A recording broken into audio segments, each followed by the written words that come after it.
Carnival is back. It's time to hit the road.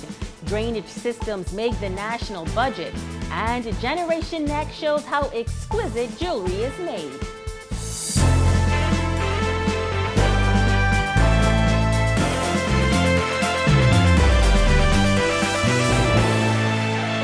Welcome to our News Weekend Edition. Good evening, all. I'm Megan Shepard. Thank you so much for tuning in.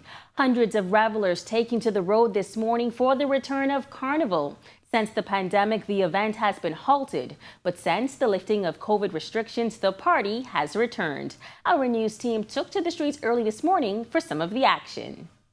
Now, with Survival Weekend and a series of Carnival-related events like the Road March getting approval just shy of a month ago, Carnival bands and their teams have had only weeks to prepare. Our Jasmine Brown caught up with a veteran designer for Bahamas masqueraders who revealed what it took to mass-produce costumes under pressure.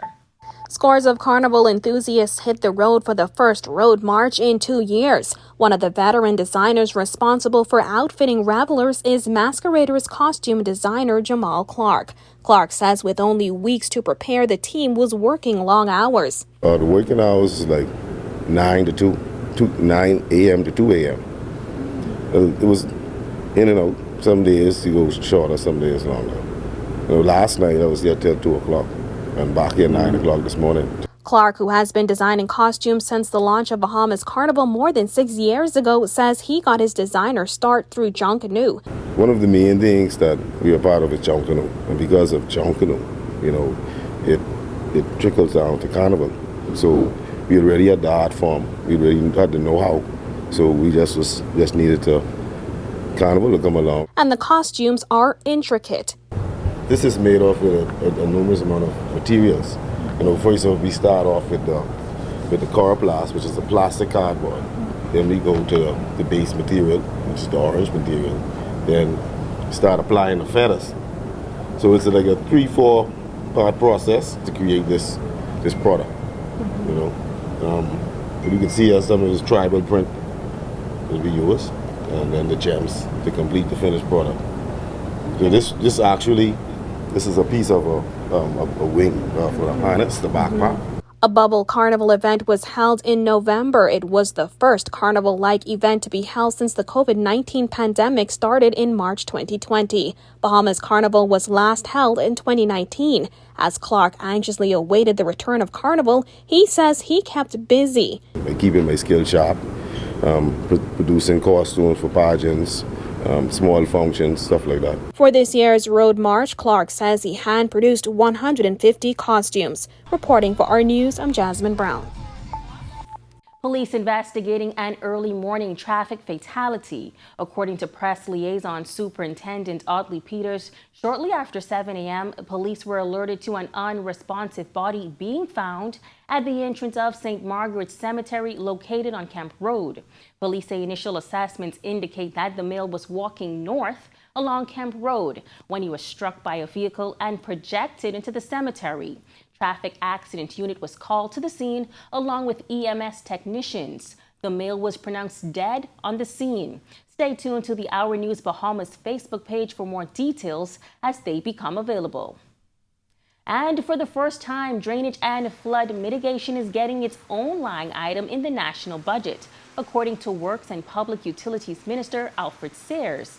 He says the plan is to put data-driven plans in action and address the issue head-on instead of reactively. We know that it's more likely to be more severe hurricanes rather than less, and as best we can, we have to prepare for it. Some new methods will be introduced, including the use of deep wells in open spaces, which may impact sports and recreation in neighborhood parks while construction is underway. Some of those open spaces are parks, basketball courts. It will be a period of disruption for a period because the infrastructure will be installed underground and then resurfaced. Sarah says the government is also using the opportunity to consider whether a new subdivision act is needed in light of the climate change challenges and the commitment of the government to build resilience. It's changing how we do business while we institute various mitigation or mitigating factors to deal with our country as it is. But as we move forward to ensure that we build differently, we build with more resilience. Meantime, the Minister of Education this week mincing no words and refuting claims of a student punching a school principal. She also spoke to challenges being experienced by our students as a result of the pandemic. Sasha Lightbourne reports. Minister of Education Glenys Hannah Martin refuting claims that a student punched a school administrator sometime last week. She said the ministry is conducting an investigation surrounding the matter and noted that the president of the Bahamas Educational Managers Union also said no one was punched. Ms. Hannah Martin shared these sentiments about spreading false information about incidents in our schools. We know that there are issues, but we have to be careful that we do not feed into national narratives which are not accurate and to feed fear and take us in a different direction. We want to be a fact-based society that's rational, that understands what's happening, being honest about it, and moving forward. Meanwhile, the education minister says she's more concerned about addressing the learning loss experienced by students as a result of the pandemic, and a request for proposal to address the same has been published on the ministry's website. She also addressed mental and emotional challenges being experienced by students. There is this science-based or empirically based data that children are being affected emotionally. We don't believe Bahamian children would be any different because they've been denied and they've been isolated for very extended periods in terms of the socialization. So we are, this week in fact, going to meet with some technical stakeholders to look at the situation, to try and understand exactly what might have happened here and what will our responses be. Reporting for our news, I'm Sasha Lightbourne. Still to come on our news, a local business executive talks about empowering women. And later on in the newscast, a Bahamian company to bring the Broadway experience to the Bahamas. That's coming up when our news weekend edition returns.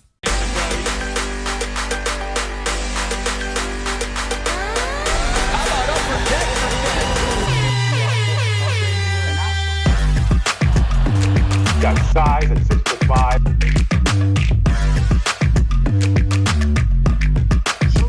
Hi, this is Shamika.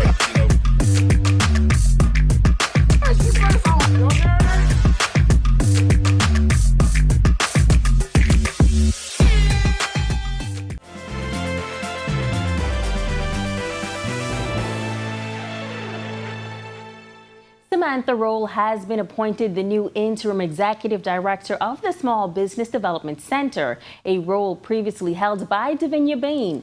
We asked Roll whether that's a testament to women in leadership roles throughout the Bahamas and specifically about women in business coming to the SBDC. Ms. Bain is an incredible leader, and her invaluable contribution from the implementation of this organization to the date, it goes without saying. We look at it from a holistic standpoint. So not just women in leadership or entrepreneurship, but also, males. So really the gender factor does not hold a particular or a specific grounds in terms of whether or not we fund your business. It really outlines the components of your business, the viability, financial projections, those types of things. Are you solving any critical problem within the country or overall? Roll also spoke to specific initiatives for women looking to become small and medium-sized business owners. There is some nuances or synergies around women in entrepreneurship. And so, yes, we would want to make sure that we allow for perhaps specific programming around that. We do, when we collect our data, we do look at the gender differences. We look at, obviously any type of demographics around that. And so, yes, I would say that women in entrepreneurship is just as important. As Bahamians are living longer, they are becoming more susceptible to progressive disorders such as Parkinson's disease. Dr. Nestos Galvez Jimenez is a leading neurologist at Cleveland Clinic in Florida. He says one way to think about Parkinson's disease is to look at how it affects the brain. Parkinson's disease, you can look at it as a disease of a failing brain. So the brain goes into this state of, it could be an acute brain failure, it could be a chronic brain failure. Local neurologist Dr. Edmund Demerit and advocates, including Mavis Darling from King Door Parkinson's Foundation, say there is no true number of how many Bahamians are affected by the disease. However, Dr. Galvez Jimenez says there are signs and symptoms to look out for. Tremor, slowness, or bradykinesia, as we call it, or in those who don't much, we call it even akinetic. Stiffness or rigidity, and in the latter stage or later stages of the disease, then you have gait and postural instability. There is no test for Parkinson's disease, but doctors can make a clinical diagnosis depending on the symptoms. Tune in to our news later this week for more on how doctors can treat and manage this neurodegenerative disease. And when our news comes back from the break, it's all about Gregorytown, Eleuthera, as the Pineapple Festival heads that way. And Generation Next is up next when our news returns.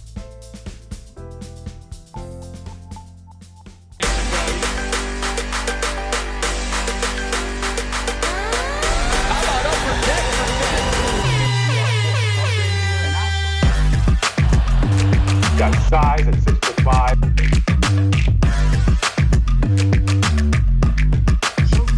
Hi, this is Shamika.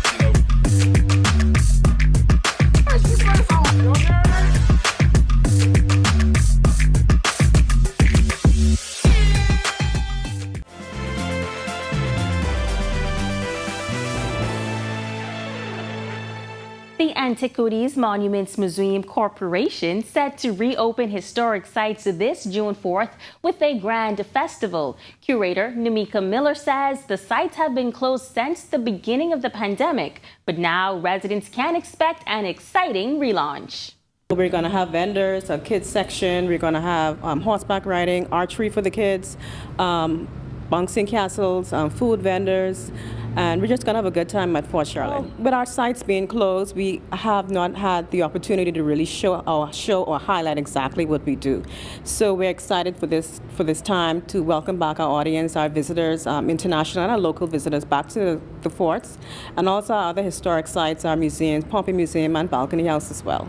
New programs will also be unveiled. We have our interpretation program where we have our interpretive staff dressed in period uniforms, and so that's going to be highlighted at the fort itself. We're going to have West Indian Regiment soldiers, and we're also going to have some persons dressed in market vendors, so they're also going to be out there. That's one of our new programs. The festival will be held at Fort Charlotte beginning at 11 a.m. Senior museum attendant Raquel Davis shares some interesting facts about the site. Fort Charlotte was completed 1789. The entire complex completed 1816. That includes Fort Stanley, Fort Darcy, and the Ravelin. The construction of the fort was authorized by Lord Dunmore. The fort was built in anticipation of an invasion, but saw no action, and it was named after Queen Safari Charlotte. She was the wife of King George III. The workforce in the construction of the fort were basically of slave labor, and most of it was done by freed black slaves who were just on the payroll. They were paid 2 shillings a day. In today's money, that's about $10. Now the grand finale will include a cannon firing and Junkanoo Rush Out by Roots Junkanoo Group. Following the announcement of the return of festivals to the islands of the Bahamas, the Ministry of Tourism is hosting the first one since the pandemic in early June. The Pineapple Festival is headed to Gregorytown, Eleuthera, June 3rd and 4th. The festival, created in 1987 to honor pineapple farmers of Gregorytown and their contribution to the farming industry, would have marked 35 years if not for the pandemic. Director of Authentic Events in the Ministry of Tourism, Charity M. Brister, says the response so far has been overwhelming. People are really excited that the festivals are back, and we're excited to be able to host them as well. And we want everybody to come out, have a great time, and of course, take care, because this event is a paid event, so we can manage it even a little bit more. Festival goers will experience the best in Bahamian food, interactive games, musical entertainment for people of all ages to enjoy, and lots of activities for children. And what would Pineapple Fest be without a pineapple eating contest or plaiting of the pineapple pole? Well, there also will be a 2-day concert segment with entertainers like Team Blue Waters and performances by Ebony and Puzzle. But as this is still a COVID-19 era, Brister says precautions will be taken. We have hand sanitizers available, and in addition to that, we will be taking temperatures. The cleaners will be cleaning throughout the event all day, and so we know that we are still not out of the woods, but we will do everything we can to ensure the safety of everyone. A man's gift maketh room for him, Proverbs 18 and 16. And that is exactly the case for the owner of Scripture Says Jewelry, Trinae Miller. The 28-year-old says after being at home during the pandemic, she was thrusted into the world of entrepreneurship and now sells faith-based jewelry.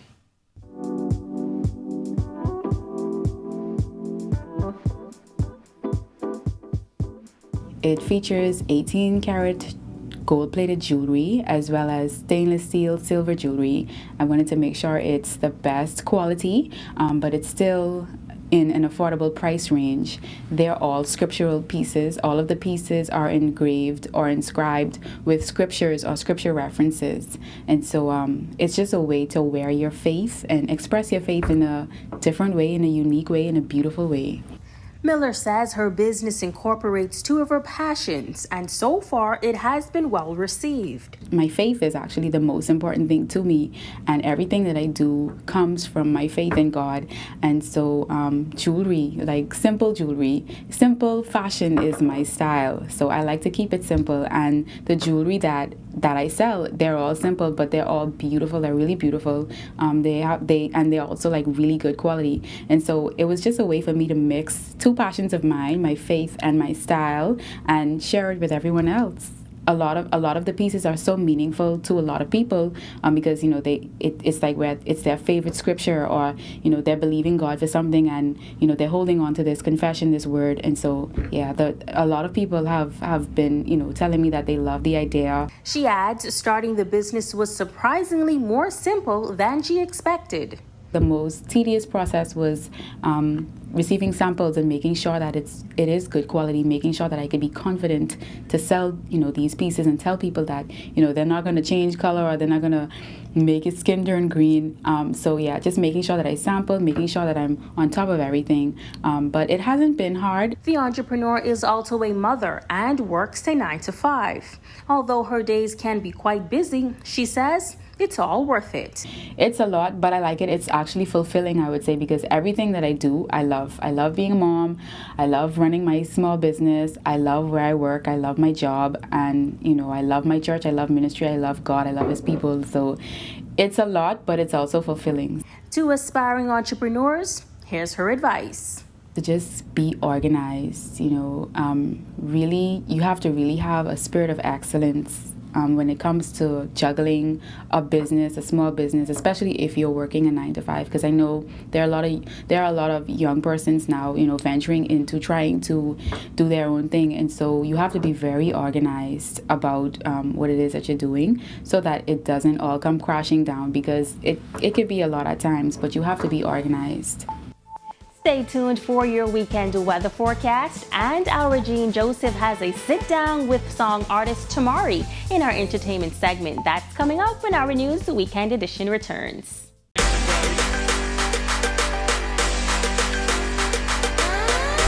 thought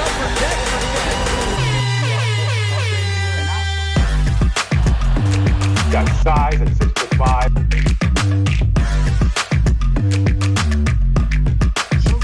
Hi, this is Samir.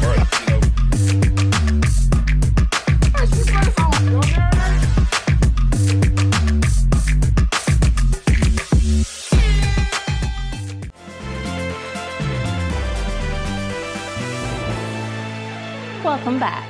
A local production company is looking to introduce something new to the Bahamian market. As Berthany McDermott tells us, the brainchild behind the company is hoping to provide a space where creatives can have a career.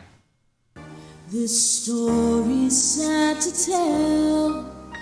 Broadway's not doing so well. Passed around, forgotten, pushed aside. Jam Production is introducing Broadway to the Bahamian market. According to owner Janelle McPhee, the journey to producing these projects hasn't been an easy one, but she says she's up to the challenge. And it's a long process, but I don't mind waiting. I don't mind waiting my turn. So when it comes to funding and, stickability and momentum, because it's such a large project to produce, it becomes a bit hard sometimes, but it is a doable project. Jam Production is a Bahamian theater company that's providing a space for creatives to showcase their talents. She said the goal is to expand to create the performance industry in the Bahamas. I wanted to create a space where young individuals can express themselves and be able to express themselves as a career, not just, oh, I'm doing this on the side. So I'm trying to create a space for young individuals, older individuals, anybody who wants to be a creative, wants to be a performer, to, be their true self. She said the goal is to expand to create a performance industry in the Bahamas. What we're trying to provide is that we're trying to make it a household entertainment or a household activity where everybody can get used to saying, hey, let's go see a play, let's go see a musical. In this vein, Jam Production will be putting on a Broadway musical called Broadway's Best on June 4th at the University of the Bahamas Performing Arts Center. This is their fourth show over the years and the first since the COVID-19 pandemic. She also tells us what the public can expect. We will have some Lion King, Dreamgirls, Marilyn Monroe. It's a big variety of performances that we'll be providing that night. If you're a creative looking for your big break, we will be hosting auditions for the new show. I don't want to say what it is yet. You don't want to overhype it. But they can definitely check out our page, Jam Productions, on Facebook, and they could look for the notices. Reporting for Our News, I'm Berthany McDermott. Thanks, Berthany. Sounds exciting. Well, overcast and gloomy outside, but don't take my word for it. Here's a look at the weather for the next few days.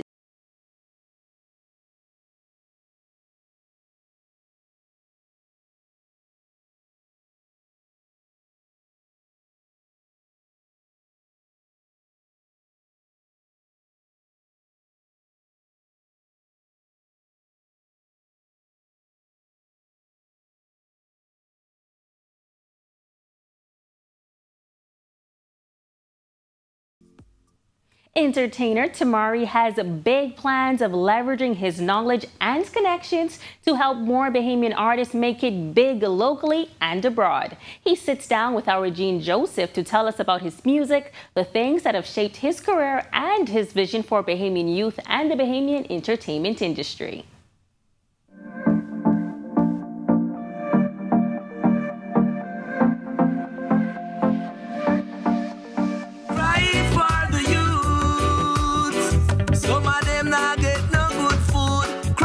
Hey Bahamas, my name is Tamari, aka Knowledge, a Bahamian and international recording artist, and one love to everyone.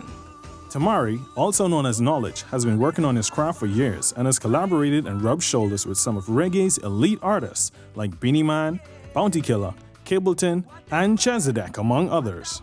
Like many musicians, Tamari says the church played a role in his musical development, but his multicultural upbringing played a pivotal role in his musical journey and his views on life. Being that I grew up between the Bahamas and America, as a youth, I got a part of that American culture with the hip hop and R&B and soul vibes, and then moving back home as a teenager, got into the reggae vibes. Them, like I said, riding in the bus and everyone hanging out the bus and the music loud and whatever the case might be. So those things actually impacted the way I view things, because there's a common saying that says perception creates reality. So the way you see things actually determines how reality is unfolding for you. Tamari says his music is a vessel for a positive message, something that is much needed in today's society with crime rampant and young men dying in high numbers. I try to write music that can change lives, like Les Brown said. We do things that can change lives and impact people. So when I make money from my music and stuff, it's cool. But when you go on the street and somebody who's going through certain things in life, they come to you and they be like, man, I love that inspired me, man, keep doing your thing. I've weighed the pros and cons, and that outweighs the music. I mean the money part of it, simply because you're changing lives. And if you can change a life in this generation, that means if the music is potent enough to change it in other generations also, I'd say that we would really like to see a better Bahamas, a better world, man. These are the things what I'm all about. That's why I do music, mostly, to be able to, like I said, change lives and impact people, man. Beyond the positive message, Tamari says he wants to help make the entertainment industry better for all, but he sees that many entertainers face obstacles. The industry doesn't have structure. So you have places like America and Jamaica where their music is internationally known by millions and billions of people, and even them are having problems streaming and getting their music sold in these times, and they have structure. If you have a good song, the money people coming to see you because they can make money. It's just like if you have a good product for sale, once they see that the talent is there. Tamari says that his present focus is on getting business together and he isn't actively performing, but you can still reach him. You can go on YouTube, Tamari, aka Knowledge. Any entertainers especially that would like to, get in line and let's work together, cryfortheyouths@gmail.com, or lowercase letters. And now you have a little more knowledge about Tamari. Don't forget to check him out on social media. I'm Gene Joseph for RA News. But before we go, here's some of his latest music, Feed My Family. Enjoy. Yo, me tired to see poor people that suffer every day, And true job, every day, only one thing on my mind. Tamari, tell you so. I gotta make a lot of money and feed my family. 'Cause ain't nobody loves living in poverty. And thank you so much for joining us for our News Weekend Edition. On behalf of the entire team, I'm Megan Shepard. Have a safe and wonderful weekend.